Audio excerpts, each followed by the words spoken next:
Olha só, pessoal. Boa tarde. O pessoal pediu que eu comentasse com vocês, mais para você ficar com a consciência mais tranquila, a respeito das modificações do edital com relação ao português. A verdade é que analisando os editais, sabe o que mudou? Nada.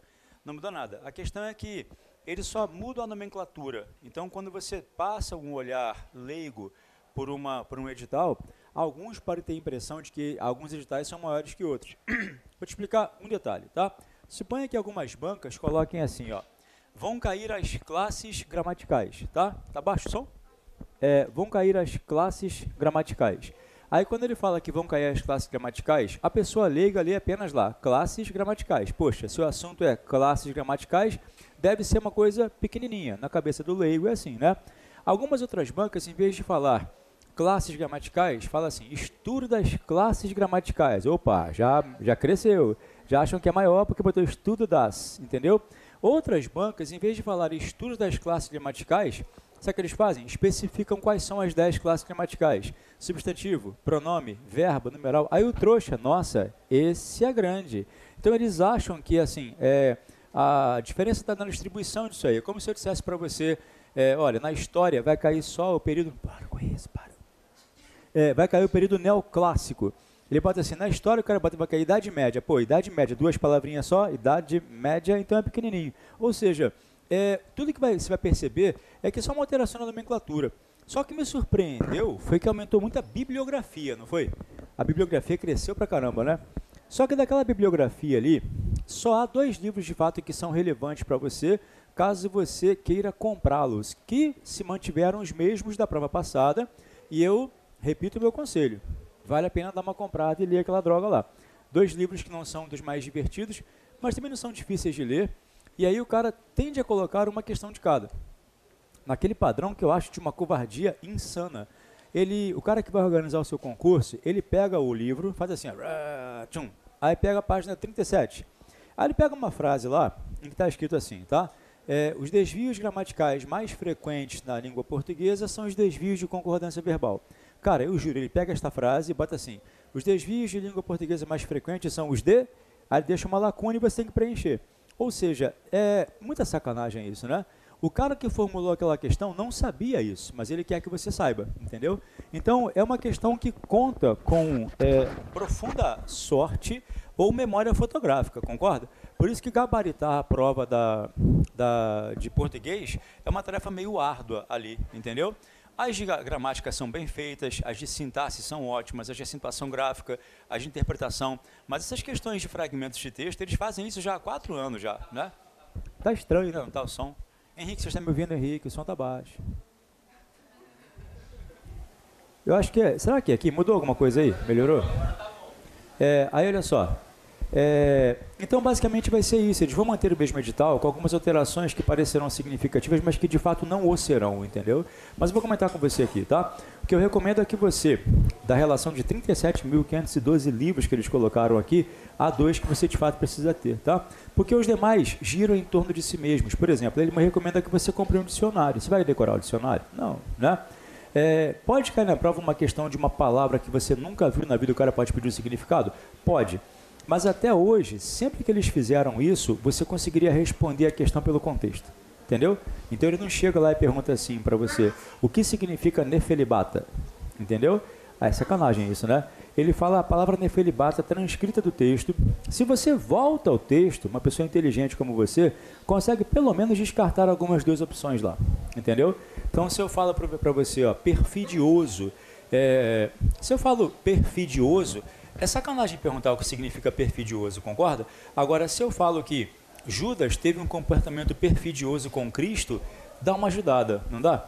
Ou seja, o contexto vai ajudar, tá? Você pode usar o contexto, pode usar a semântica, pode usar a análise mórfica também. Agora, no edital, está dizendo que você tem um dicionário lá. É como se você fosse decorar o dicionário todo até o dia da prova. Ninguém vai fazer isso, né? Mas vamos ver, pessoal. Olha só. O edital anterior, ó. Ele vem muito enxutinho, tá vendo? Ó? Ortografia, acentuação, classe, estrutura e formação das palavras. Olha como é que tá enxutinho, ó. Classe, estrutura e formação das palavras. O leigo, poxa, 3 negocinhos só classe, só estrutura, só formação das palavras. Ou seja, o trouxa olha para isso aqui, acho que é pequeno. Classe, cara, inclui tudo com relação às classes gramaticais. O cara pode cobrar substantivo, pronome, verbo, numeral, entendeu? Ele pode perguntar para você, por exemplo, como é que se escreve 1442 em algarismos romanos. Isso está na classe gramatical, né? Isso é classe gramatical. Estrutura é aquela parte de radical, prefixo, sufixo, realmente caiu. A questão, ano passado, foi aquela questão errada que eles colocaram lá, né? Mas eles foram sacanas. Eles pegaram uma dissensão entre autores e cobraram a visão só de um deles. Eu tentaria transpor isso aí para a área específica de vocês, mas eu não conseguiria. Vamos lá. Vamos supor que Joaquim Barbosa e Michel Temer têm uma visão diferente sobre um aspecto da lei. Você sabe que Temer foi um grande constitucionalista, né? Na verdade, ele tinha uma outra área da atuação do direito que ele era muito bom. Então, vamos supor que Michel Temer e Joaquim Barbosa tivessem uma dissensão, cada um tivesse uma visão diferente. Aí eles colocaram a visão de um dos dois na prova, entendeu? Fizeram isso, pegaram uma visão muito específica do Béchar e colocaram lá, tá? Aí, formação de palavras, aquela parte de derivação prefixal, sufixal, parassintética e tal, tá? Então, eles deram uma enxugada aqui absurda, né? Ortografia já é o mundo, né, cara? Ortografia não reside apenas em você empregar X e CH. Dentro de ortografia está emprego do porquê, estão os hífens, entendeu? Ortografia está, por exemplo, empregar mal com U, mal com L, onde, aonde, A com H, A sem H. Ortografia é uma matéria super ampla, né? Cai, não cai? Sempre cai uma questãozinha de ortografia. E até hoje eu nunca achei nenhuma difícil, assim, não, né? Daquelas mais complexas, né? Acentuação, você sabe do que se trata, né? Aí, olha só. Sem a menor necessidade, ele passa aqui de classe, estrutura e formação de palavras para morfologia, que é basicamente a mesma coisa, né? Domínio da ortografia oficial, aqui o atual, perdão. Esta parte aqui em específico, como é que foi colocado agora? Ó? Domínio da ortografia oficial. A pessoa que olha ortografia e olha domínio da ortografia, caramba, cresceu, é a mesma coisa, cara. Entendeu? Ortografia e domínio da ortografia oficial é a mesma coisa. Só que ao olhar leigo, desesperado, ansioso, sequioso por fazer a prova, dá a impressão de que aumentou, né? Aqui estava acentuação, aqui não, aqui é emprego da acentuação gráfica, entendeu? Para te falar a verdade, esta está maior do que esta. Sabe por quê? Quando eu falo acentuação, eu posso pedir, identifica, por exemplo, a acentuação determina a questão da posição da sílaba tônica, silabada, entendeu?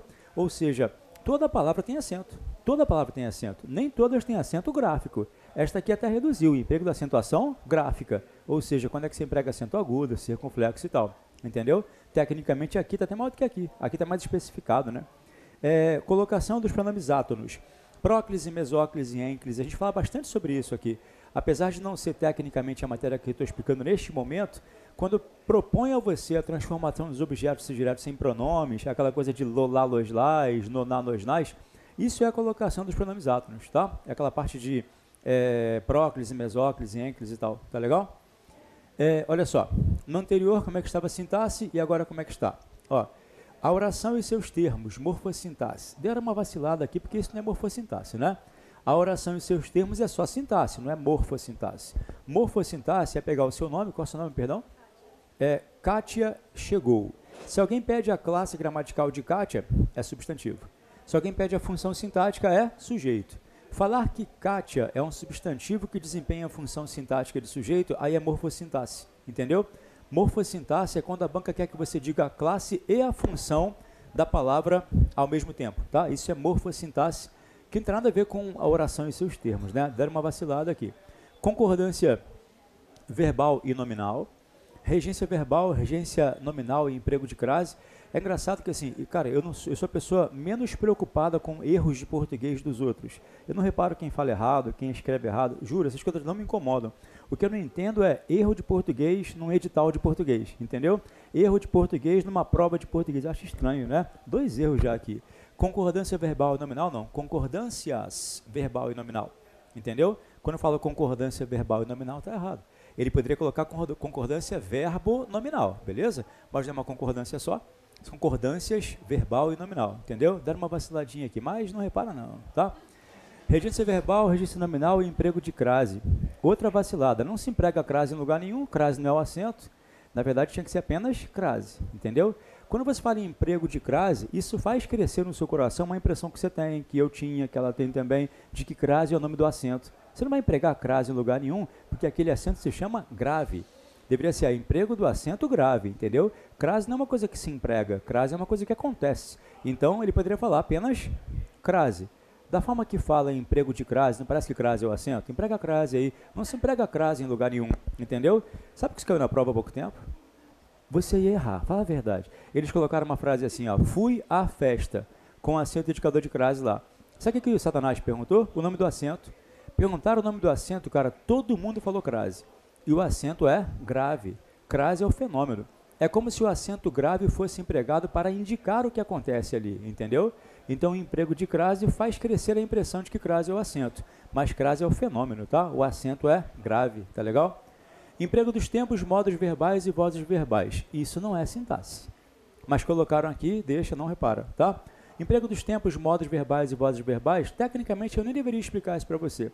Eu explico porque eu gosto de me intrometer na matéria alheia e para explicar agente passivo tem que falar de vozes verbais, lembra? Voz ativa, passiva e tudo mais, tá? Há uma conexão. Pontuação, que é a matéria que eu vou começar a explicar para você hoje. Nós já fechamos o período simples já, não já?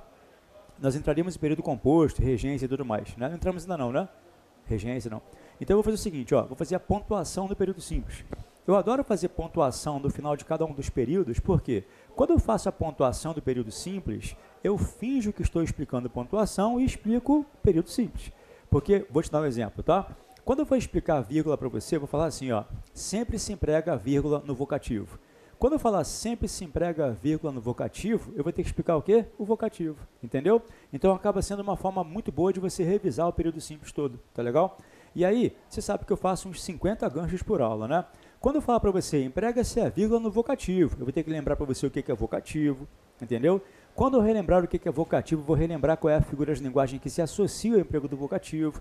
Então, as minhas aulas sempre têm muitos ganchos, né? Eu uso uma explicação para comentar outras coisas importantes também, tá? Bom, beleza. Agora o edital, como está o atual. Emprego, correlação dos tempos e modos verbais. Eu não sei que o cara cismou que emprego de correlação de tempos e modos verbais é sintaxe. Isso não é sintaxe, isso é morfologia, né? Mas a gente vê. Basicamente, pessoal, emprego de correlação em tempos e modos verbais, óbvio que eu não vou arriscar e falar para você olhar só um aspecto só, não.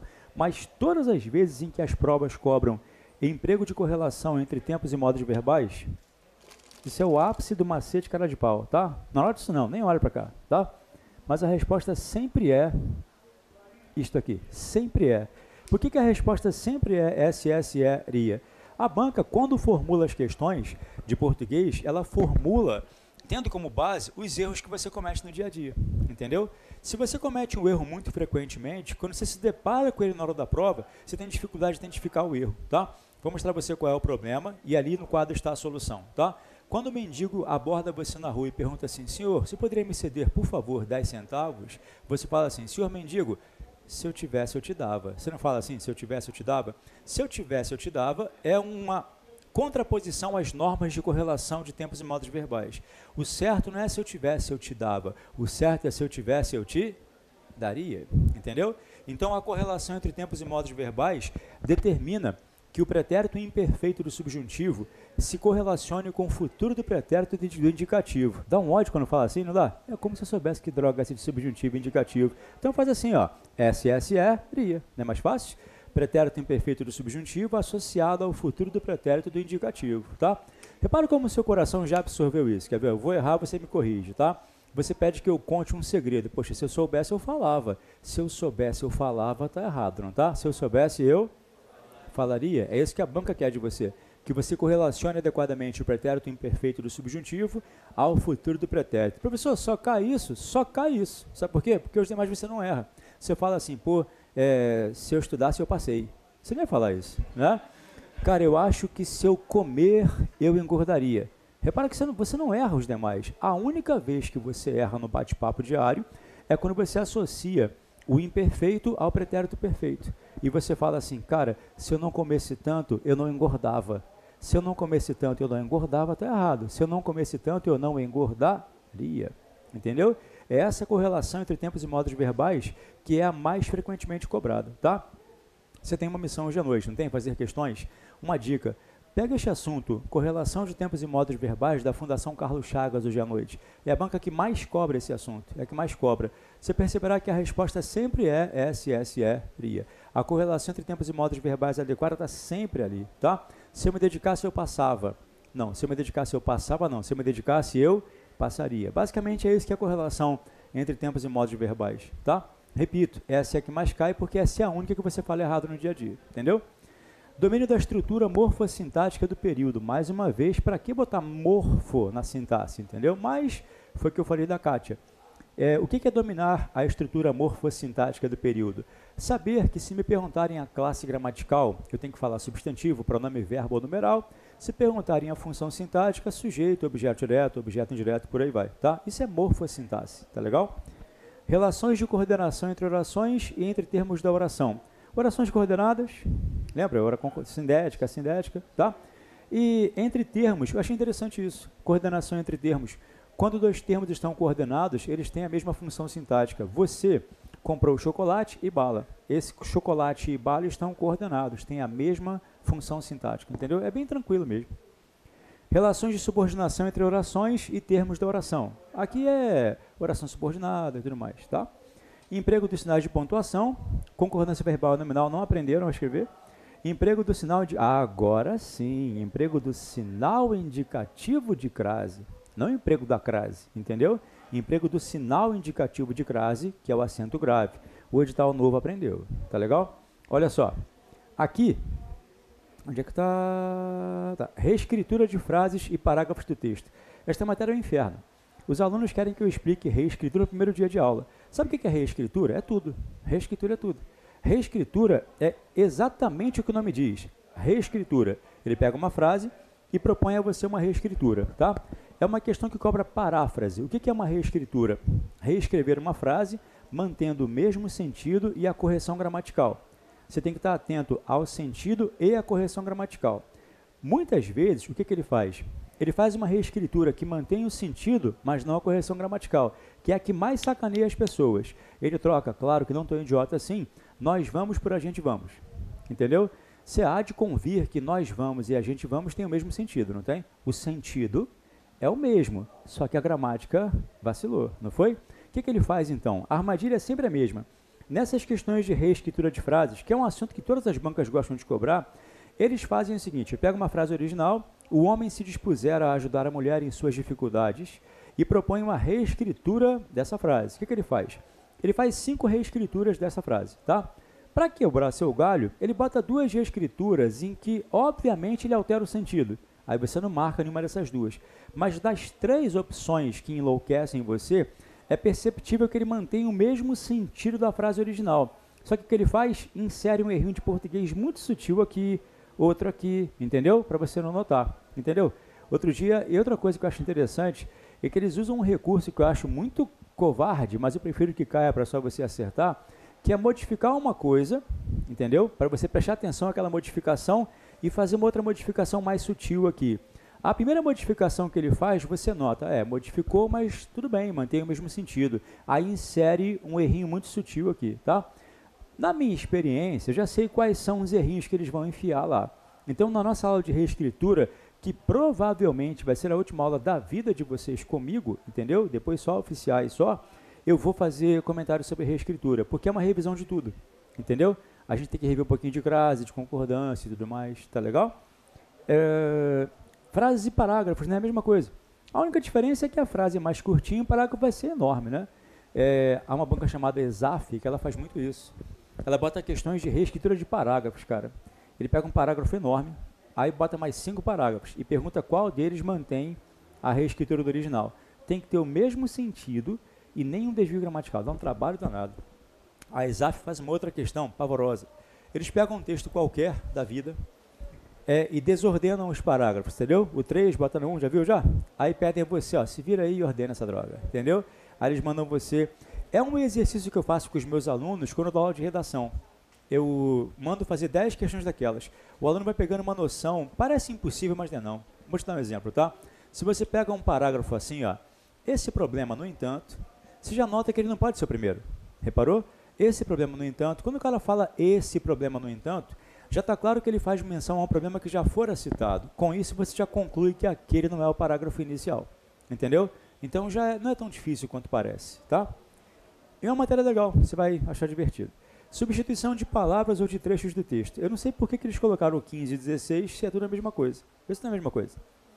substituição de palavras ou de trechos do texto.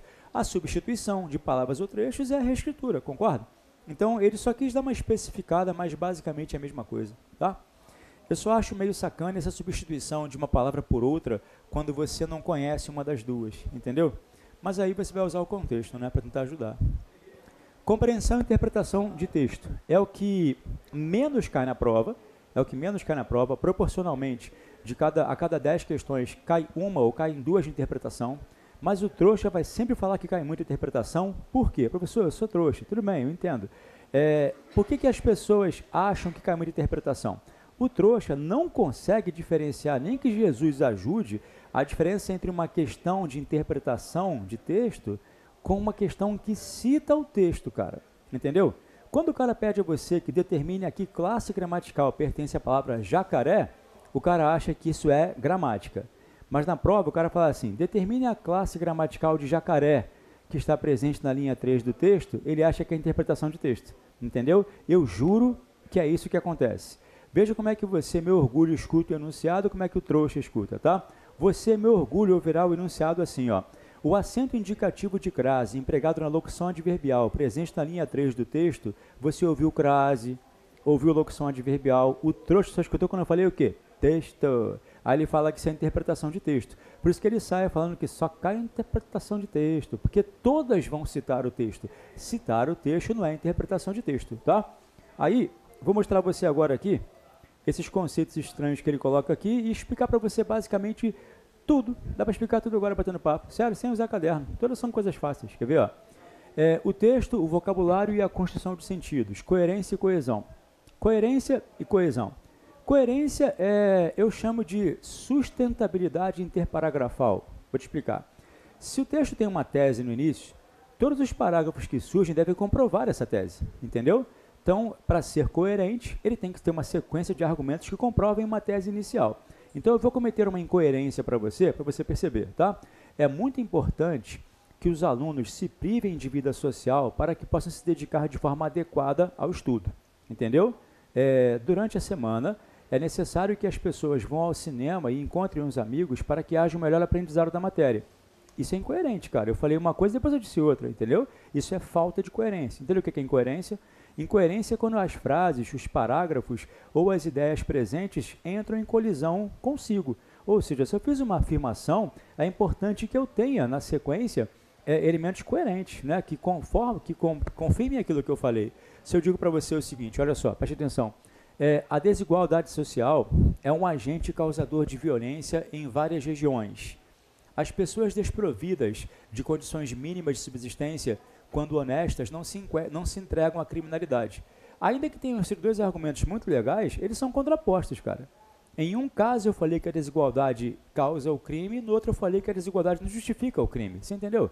Então eu acabei sendo incoerente. Agora, tem que estar atento. Para descobrir incoerências no texto, você tem que estar atento, tá? Agora, nunca vi na prova. Pode ser que caia, tá? Se o cara propuser a você que identifique a opção em que há uma incoerência, você vai ter que reconhecer naquele parágrafo duas ideias contrapostas, tá? Ele não vai colocar nada tão óbvio assim, mas é como se eu dissesse, ela estuda com afinco para que possa ficar reprovada, entendeu? Ela estuda com afinco para que possa ficar reprovada. Isso é contraditório, né? Essa contradição tem até nome, né? Paradoxo. Paradoxo ou oxímoro, quando você monta uma frase que se contrapõe a si mesma, tá? Pessoal, a pronúncia correta é oxímoro, tá? Não é oxímoro, não, é oxímoro o negócio, tá?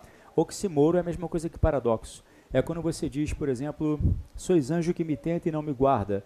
Sois anjo que me tenta é paradoxo. O anjo não tenta, quem tenta é o capeta, concorda? O anjo que tenta é contrapositivo, né? O anjo que tenta é um paradoxo. Quando esse paradoxo se organiza entre os parágrafos, aí nós temos uma incoerência, tá? O que eu fiz de errado aqui? Não foi eu não, né?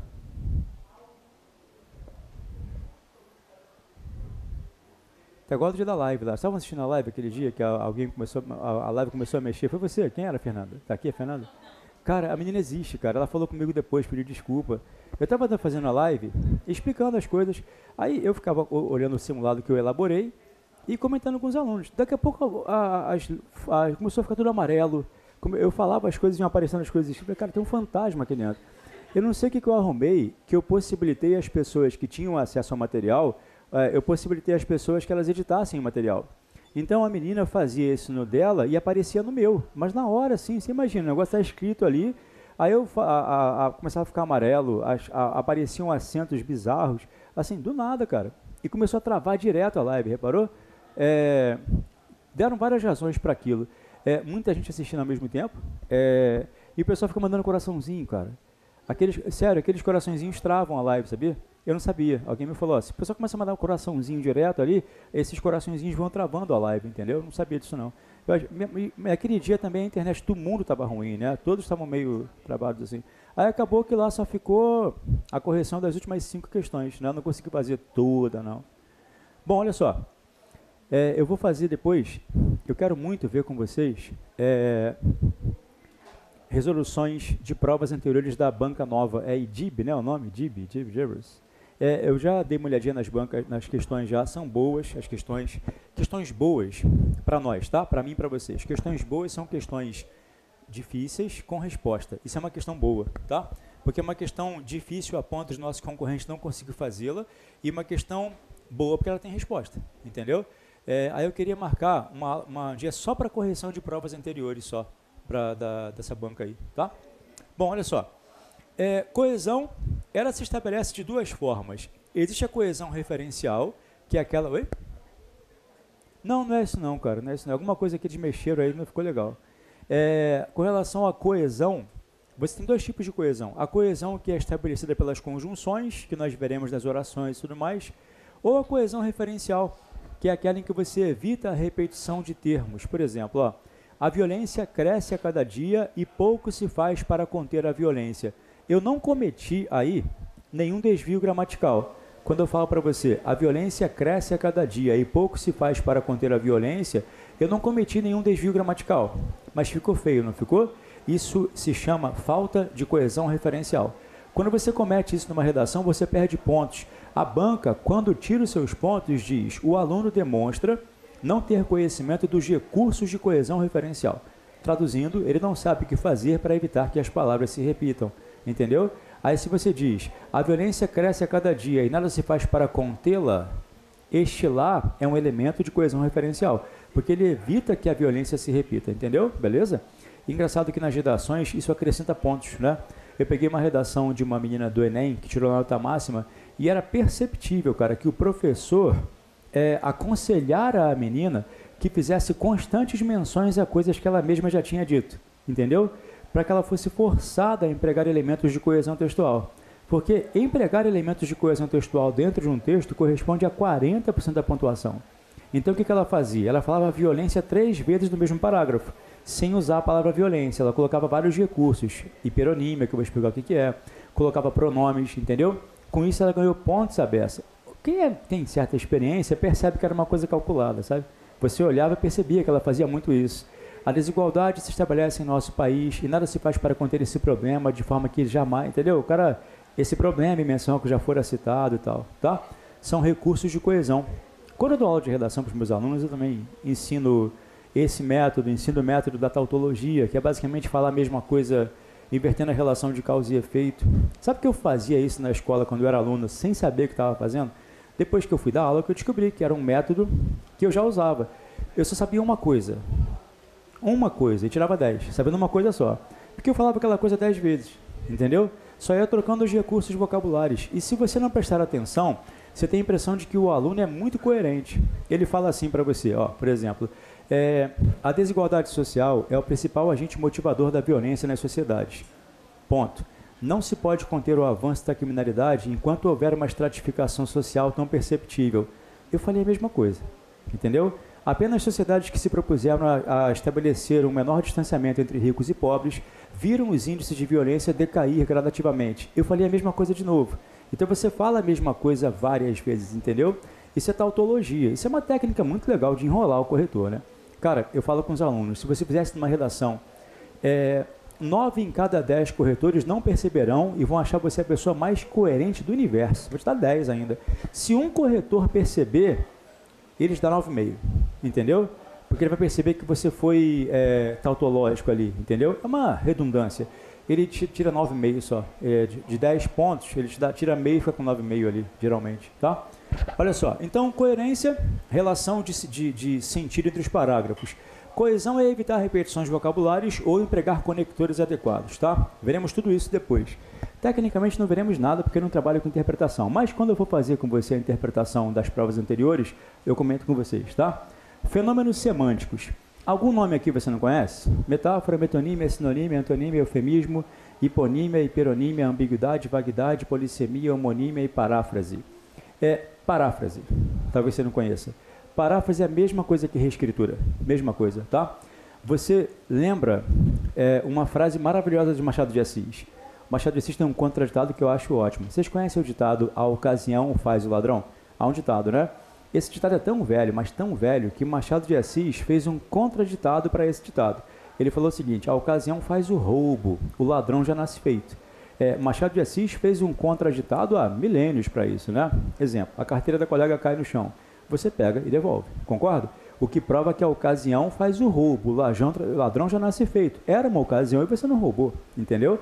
Aí observa, essa frase fica gravada no seu coração. Interessante, cara. A ocasião faz o roubo, o ladrão já nasce feito. Só que no dia que você vai reproduzir essa frase, você não se lembra das mesmas palavras. O que você faz? Paráfrase, né? Aí você vai lá, em vez de falar que a ocasião faz o roubo, o ladrão já nasce feito, você vai dizer, as pessoas que tendem a ladras exercerão essa função mesmo quando não houver oportunidade. Ou seja, você falou a mesma coisa com outras palavras, entendeu?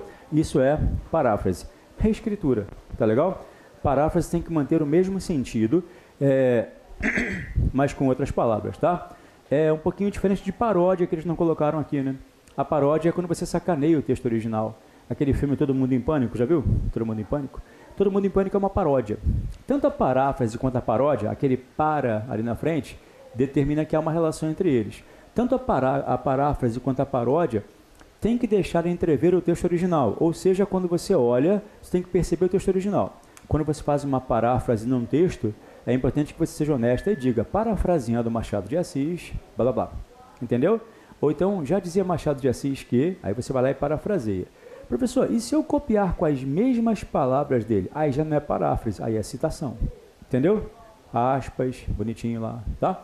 Paródia é quando você sacaneia o texto original. E é interessante que paráfrase e paródia só funcionam direitinho quando a pessoa que lê e a pessoa que constrói conhecem bem o texto original, reparou?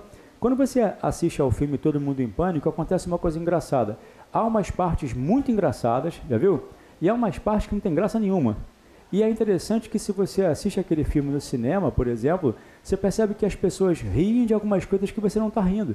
Será que eu não entendi a piada? Não é isso, é que a paródia só tem graça quando a pessoa conhece o texto original. Então, quando eles sacaneiam um filme que você não viu, não tem a menor graça. Entendeu? A paródia só tem graça quando você conhece o texto original. Mas o plágio é como se fosse uma paráfrase ilegal, entendeu? Se eu uso uma frase de Machado de Assis e aviso que estou usando, não é plágio. Plágio seria usar sem falar que é dele, entendeu? Então, quando você fala plágio, você está usando o trecho de outra pessoa, ou de uma música, ou de um fragmento qualquer, sem avisar. Agora, quando você faz uma modificaçãozinha para não parecer que é de outra pessoa, isso é plágio. Agora, se eu aviso, não é plágio, entendeu? Se eu avisar que estou citando outra pessoa, não é plágio, tá? Se a pessoa estiver morta há mais de 30 ou 50 anos, sinceramente não sei, acho que 30. Se a pessoa estiver morta há mais de 30 anos, você pode citar à vontade, sem pedir permissão a ela, óbvio, porque a pessoa está morta. Mas não haverá mais dono daquilo a quem você pedir. Você pode citar Shakespeare à vontade para o seu namorado, tá legal? Shakespeare não vai levantar a tumba, você usar ou não usar. Ele não vai criticar você por isso. Não pertence mais a ninguém a obra de Shakespeare, entendeu? Existe um site chamado Domínio Público. Domínio Público. Nesse site estão disponíveis as obras de todos os autores que já morreram há mais de 30 anos. Entendeu? Por exemplo, as músicas dos Beatles, por causa dessa lei, iam ficar sem dono. Elas iam ficar sem dono, porque ia chegar o prazo de domínio público, né?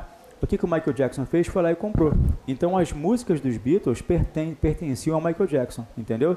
O Paul McCartney, por exemplo, para poder cantar a música dele, tinha que pedir permissão para o Michael Jackson para poder cantar, porque ele comprou os direitos da música, eles vão perder lá. Agora você pode ir a esse site. Então, por exemplo, quando você compra um livro de Machado de Assis, ótimo, você gosta do livro, mas está lá de graça. entendeu? No domínio público. Shakespeare, Dante Alighieri, os autores clássicos, todos estão lá de graça, porque eles não têm mais o dono para aquilo. Pode citar à vontade, tá? Se você disser de onde veio, não é plágio não, tá legal? É engraçado na música, né? Para se caracterizar como plágio, tem que ter 16 notas iguais. Eles têm uma coisa dessa assim para plagiar lá. Olha só, pessoal. Paráfrase é isso então, vamos lá. Metáfora, todos entendem, né? É quando você faz uma comparação mental, fala que a sua sogra é uma cobra. Isso é metáfora. É uma estratégiazinha bem mequetrefe, mas que quebra um grande galho para reconhecer metáfora, é você subentender a palavra como. Quando você fala teus lábios são labirintos, teus lábios são como labirintos, tá? Metonímia é substituição, tudo bem? O CEPREM aprovou vários alunos. Quando você falou CEPREM aprovou vários alunos, você empregou o CEPREM no lugar da equipe, dos professores, do curso em si, entendeu? Sinonímia, está de sacanagem. Antonímia também está de sacanagem, concorda? Eufemismo é quando você fala que a namorada do seu amigo não tem os atributos estéticos que a torna desejável aos seus olhos. Feia. Só que aí você dá uma suavizada, entendeu? Não, ela tem uma beleza particular. Isso é eufemismo, tá? Ela não se enquadra no que se convencionou chamar de mulher bonita, feia. Aí são formas que você tem de suavizar o que poderia ser grosseiro, tá? Eufemismo é suavização. Na escola, a tia só fala de morte. Já reparou? Os anjos a levaram e tal. E aconteceu na sua turma fatalmente, porque na minha aconteceu. Quando a tia explica eufemismo na escola, ela só fala de morte, né? Os anjos a levaram, foi descansar com Jesus e tudo mais. Sempre há um idiota na sala que fala assim, foi comer capim pela raiz, esticou as canelas, vestiu paletó de madeira. Aí a tia, de bom coração, fala, um bom exemplo. Não é bom exemplo nada. Isso é disfemismo, não eufemismo. A linguagem eufêmica visa a suavização da expressão grosseira. Se você piora o que já era ruim, aí é disfêmico, não eufêmico. Então não confundamos eufemismo com disfemismo, tá? Eu já vi cair eufemismo na AFA uma vez. Disfemismo. Já estava a apodrecer no caixão. Já estava a apodrecer no caixão, não é eufêmico, concorda? É disfêmico, tá? Pessoal, eufemismo é suavização, tá? Se a sua intenção é deixar uma informação menos grosseira, você a suaviza, isso é eufemismo. Hiponímia e hiperonímia. Se eu der exemplo aqui, você entende, quer ver? Olha só. Messi, jogador. Tá vendo? Olha só. Niterói, cidade. Tranquilo? Machado de Assis, escritor. Tudo bem? Leonardo, professor. Tá? Valqueire, bairro. Entendeu? O preciso e o vago. O preciso e o vago. Por que isso cai na prova? Como eles querem cobrar de você coesão, a hiperonímia é um recurso de coesão. Você fala assim, por exemplo, Messi fez 2 gols e a imprensa elogiou o jogador. Para evitar falar Messi 2 vezes, tá? Ambiguidade você entende, né? Que é a frase que permite 2 interpretações. Vaguidade é a qualidade do que é vago. É a pessoa que fala assim, queria falar com você uma coisa. Que coisa? Um negócio. Depois eu falo. Isso é vago, isso é impreciso, tá? Polissemia, homonímia e paráfrase, tudo consta no Pode Cair no Novo, mesmo que não haja essa especificação, tá? Polissemia, capacidade de significados diferentes para o mesmo vocábulo. Homonímia, cela e cela, são palavras homônimas homófonas. E paráfrase eu já expliquei. Argumentação e pragmática, atos já falo, implicitação, deixis, máximas conversacionais.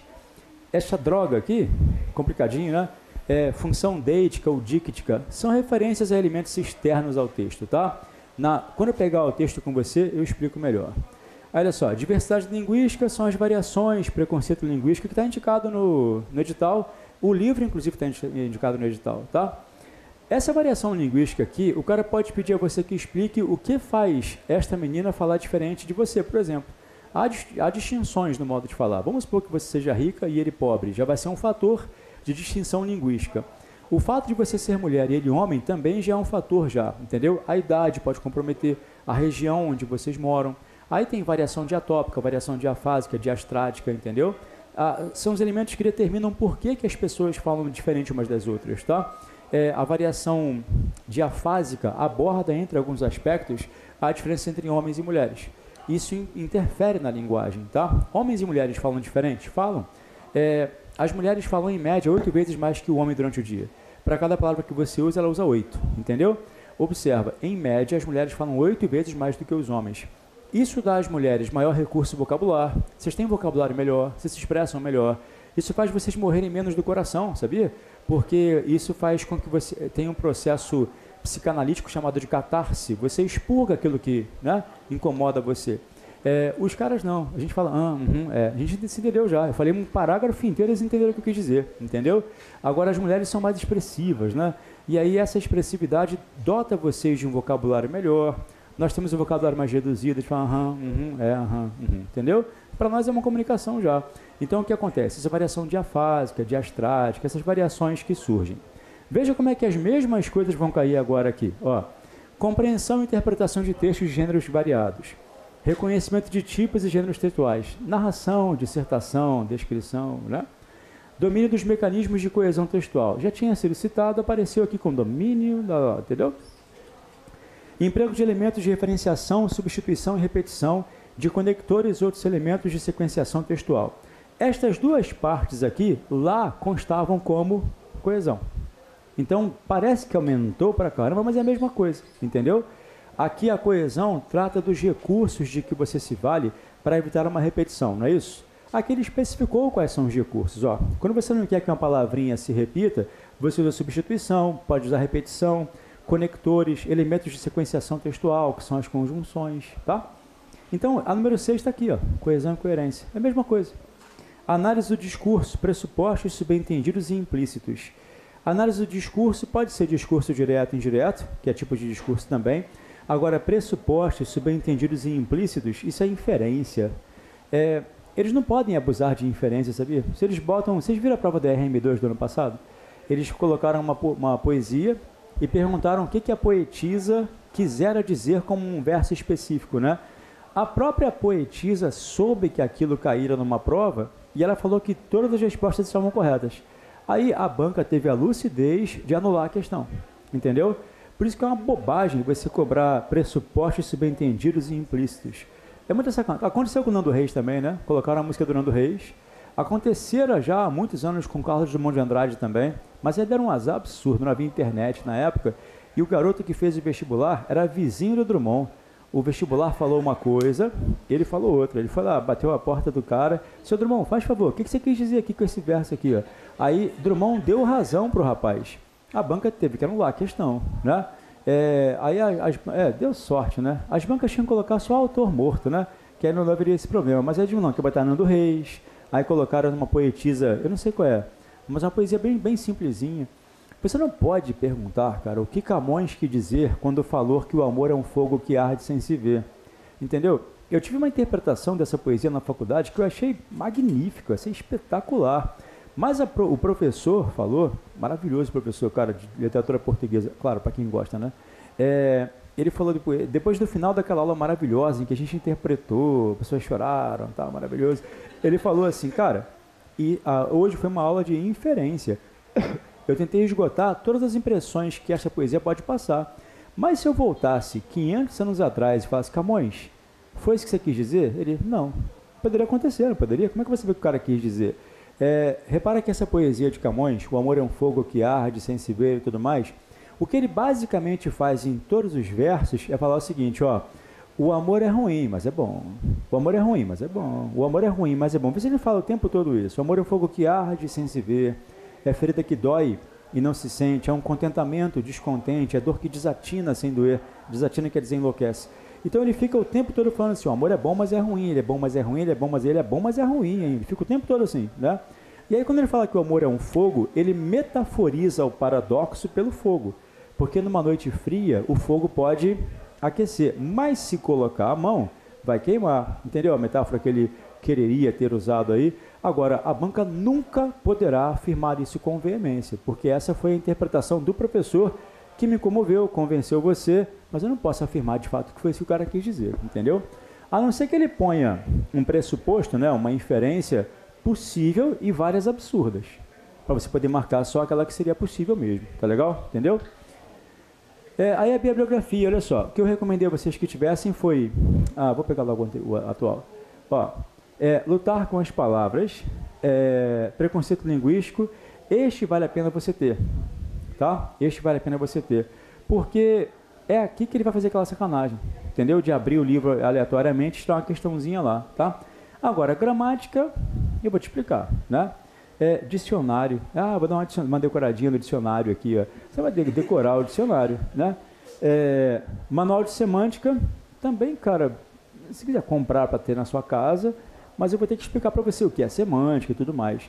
Mas mesmo depois de ter explicado totalmente a semântica para você, o cara pode perguntar para você o que significa nefelibata e sem contexto vai ser difícil dizer, entendeu?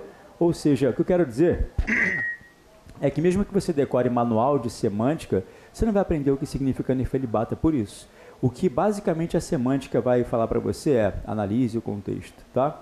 Nefelibata é quem vive no mundo das nuvens, desligadão, assim, esse cara é um nefelibata, tá? Aqui, ó, todos os livros dedicados a 2018 foram mantidos no edital de 2019. Aí aqui, olha só, esses aqui foram incluídos, mas basicamente todos giram em torno da mesma coisa. Dicionário de questões vernáculas. É um dicionário normal, como outro qualquer, só de expressões, tá? Dicionário etimológico da língua portuguesa, é basicamente trabalhar com análise mórfica dos vocábulos, guia prático de conjugação de verbos. Você vai aprender a conjugar os verbinhos lá, ele vai colocar os regulares e os irregulares. Só caem os irregulares na prova. Não cai amar, cantar, pular, chorar. Cai resfolegar, apropinquar-se, entendeu? O verbo parir. Conjuga o verbo parir agora. Parir, meninas, conjuga o verbo parir. Se você não pariu, um dia você parirá, concorda? E ao parir, o médico pedirá, conjuga o verbo parir agora neste momento. Como é que você conjuga? Eu tenho que conjugar, entendeu? Ele é um verbo irregular, tá? Não é defectivo, não. Ele tem conjugação. É eu pairo, com i. Eu pairo. A primeira pessoa de parir é igual a primeira pessoa de pairar, entendeu? Fica estranho, né? O verbo gerir. Já conjugou o verbo gerir, já? Procura o gerente do McDonald's, por favor. O que o senhor quer? Queria que o senhor conjugasse o verbo gerir, por favor. Mas por quê? Se você é o gerente, a sua função é gerir. Então, conjuga o verbo gerir. Ele vai te enrolar. Eu gerencio. Não, esse é o gerenciar. Eu quero o verbo gerir. Gerir é um verbo irregular, entendeu? Olha que legal. Todo verbo terminado com erir tem conjugação igual ao verbo preferir, entendeu? Como é que você conjuga preferir? Vai, eu prefiro, não é isso? Todos ficam iguais. Então, gerir, acredite, fica eu giro, entendeu? Ele vai dizer, ó, eu giro esta loja. Parece girar, né? Mas eu giro esta loja, tá? Preterir, como é que fica? Eu pretiro. É o T que é estranho, né? Pretiro. E aderir, eu adiro. Então, isso é conjugação verbal. Na prova, o cara não vai mandar você conjugar o verbo amar, né? Eles pedem os verbos de conjugação irregular, tá legal? Isso me preocupou um pouquinho, essa parte quando ele botou Manual de Redação da Presidência da República. Cara, eu não sei se eles colocaram aqui sem saber do que se trata, entendeu? Ou colocaram porque acham que vai cair. Mas preste atenção qual é o problema. A bibliografia deve abordar os assuntos que foram citados lá atrás, né? Em momento algum, ele falou em redação oficial, entendeu? Em momento algum, ele falou em redação oficial lá no edital. Momento algum. Então, ele não pode, por exemplo, perguntar para você a que se destina um memorando, entendeu? A que se destina uma ata. Qual é o tamanho da margem de um ofício, entendeu? É disso que trata este assunto chatíssimo. Eu dou aula disso aqui lá em Brasília. É uma droga isso. É chato pra caramba. Não parece nem português. Parece mais TCC. Tem que decorar aqueles detalhes, entendeu? Pois é, então, para que colocar isso aqui então, né? Para que colocar isso aqui então, né? Porque ele aborda o que acontece. O único aspecto comum entre isto aqui e o que você vira antes é que todo documento oficial tem que ter precisão gramatical. Por isso que no manual de redação oficial eles colocam uma gramática lá absurda. Eu tenho a impressão de que o cara recebeu para fazer aquilo por laudas, né? Então ele colocou lá 32 páginas explicando os documentos e 100 cacetadas de gramática, reparou? Então, basicamente o que interessa nesta parte é a gramática que já fora citada nos livros anteriores, entendeu? Então, se você chegar à prova e o cara perguntar para você assim, por exemplo, a indicação de local e data em um ofício deve estar à esquerda ou à direita, entendeu? Tecnicamente isso não pode cair na prova, porque não basta estar na bibliografia, tinha que ter sido indicado lá atrás, entendeu? Redação de documentos oficiais. Se lá tivesse redação de documentos oficiais, ele poderia perguntar para você qual é o tamanho da margem, entendeu? Ele poderia perguntar para você, por exemplo, se o atual presidente da República precisa assinar os documentos ou não, entendeu? Porque isso trata disso, entendeu? Quais são os cargos públicos que exigem de você assinatura ou tudo mais, entendeu? Alinhamento à esquerda ou à direita, só que isso não está no edital. Ou seja, colocaram um livro que não tem relação com as matérias que foram indicadas, tá? Se você um dia, cara, já aprendi tudo já, tenho mais nada na vida para fazer, aí você vai lá, pega o manual, tá de graça na internet, tá? Tem que estar, isso aqui é de domínio público. Dá uma olhadinha lá nas primeiras páginas lá, tá? É uma perda de tempo absurda. Agora, se o cara colocar na prova, o professor tem que elaborar um recurso para você. Porque para que isso de fato pudesse cair, ele tinha que ter editado lá no programa, entendeu? Lá não está a redação de documentos oficiais. Qual é a diferença entre memorando, ata, ofício, por exemplo, entendeu? É disso que trata o documento aqui, basicamente, tá? Dicionário de figuras de linguagem. Aí, cara, o professor que se vire para explicar a você. Porque ter o dicionário em mão não vai ajudar você em nada, não. Eu vou ter que explicar para você metáfora, metonímia, catacrese, episeu, oxímoro, sei lá, o cara vai colocar lá uma anástrofe, um hipérbito, uma síntese, entendeu? Diga.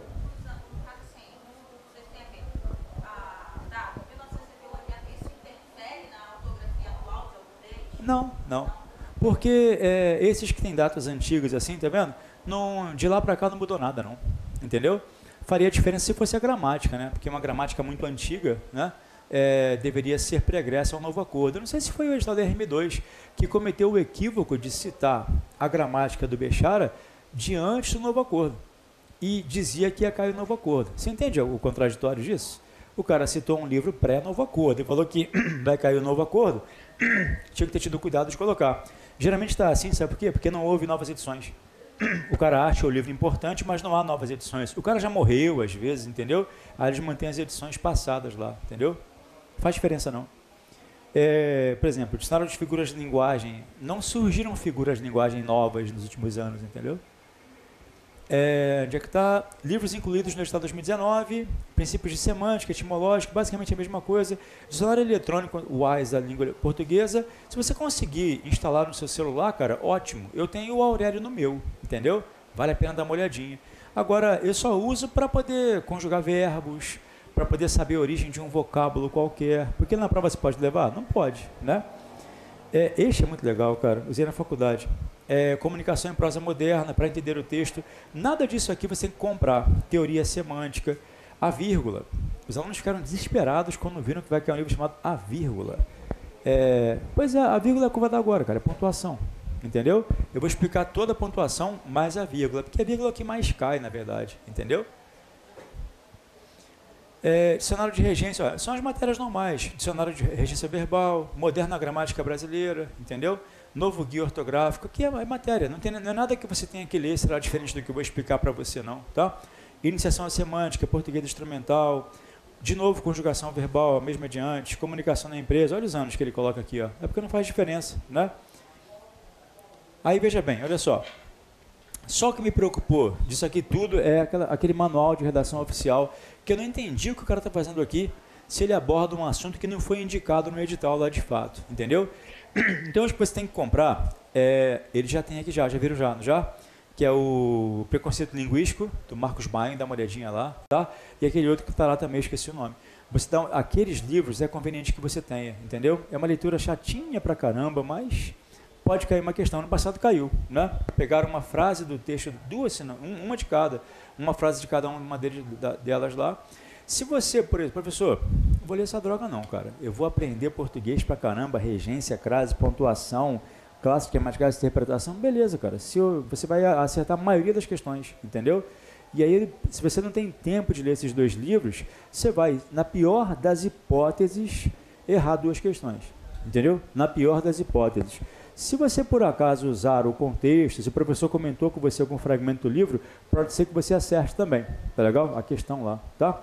Então, basicamente, pessoal, não se assustem com as nomenclaturas distintas. Você viu que numa ele colocou classe gramatical, na outra ele fala domínio de todas as classes gramaticais. É a mesma coisa, basicamente não mudou nada, tá?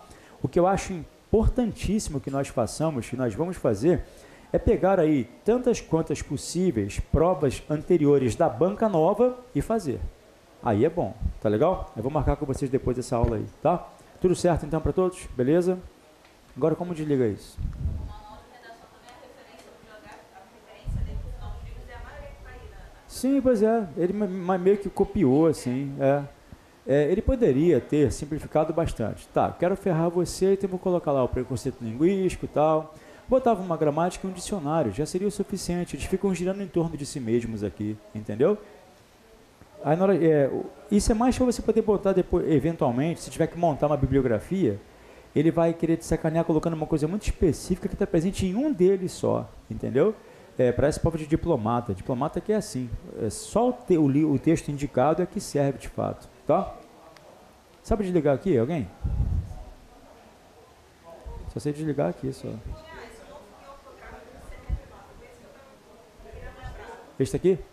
O novo guia ortográfico, ele vai tratar da nova ortografia, entendeu? Pois é, tá vendo a irrelevância disso? Aí vamos lá, aí cai, vamos supor, eles não vão cometer esse erro não, tá? Cai a palavra ideia, aí você fala que ideia tem acento, entendeu? Agora não, e novo acordo não, mas espera aí, segundo o novo guia ortográfico, ideia tem acento, entendeu? Eu espero que a banca tenha a lucidez de não fazer isso. Você entende a contraposição? Porque se você procurar esse livro aqui, ideia vai estar com acento, entendeu? Onomatopeia, por favor, onomatopeia vai estar com acento ainda, entendeu? O que é meio contraditório. Dá a impressão de que eles escolhem o edital, né, de qualquer jeito, né? Parece que eles não têm muito cuidado na hora de elaborar esse tipo de coisa, né? Mas eles não vão dar esse mole, não, porque se por acaso cair, pior que pode cair novo acordo, né, cara? Imagina se o cara pergunta a você como é que se escreve a palavra, sei lá, abruptamente, né? Aí você não, abruptamente você vai lá e escreve como seu coração sempre escreveu. Só que não é assim que se escreve abruptamente, né? Abruptamente se escreve assim, abruptamente. Esta é a grafia nova. Por isso que mudou a pronúncia. Não, aí vem a parte que você não vai gostar. A pronúncia sempre foi abruptamente, tá? As coisas não acontecem abruptamente, não. É abruptamente, movimento abrupto. A pronúncia sempre foi essa, tá legal? A nova grafia só ajudou você a pronunciar direitinho. Aí o que acontece? Olha só. Ele vai lá e aí você bota assim, tá? A banca dá errado. Você pega aquele guia lá do século XIII? Não, mas no manual do século XIII estava assim, entendeu? Ou seja, isso geraria uma confusão. Eu acho que a banca tem que ter a lucidez de não cobrar essas coisas, né, cara?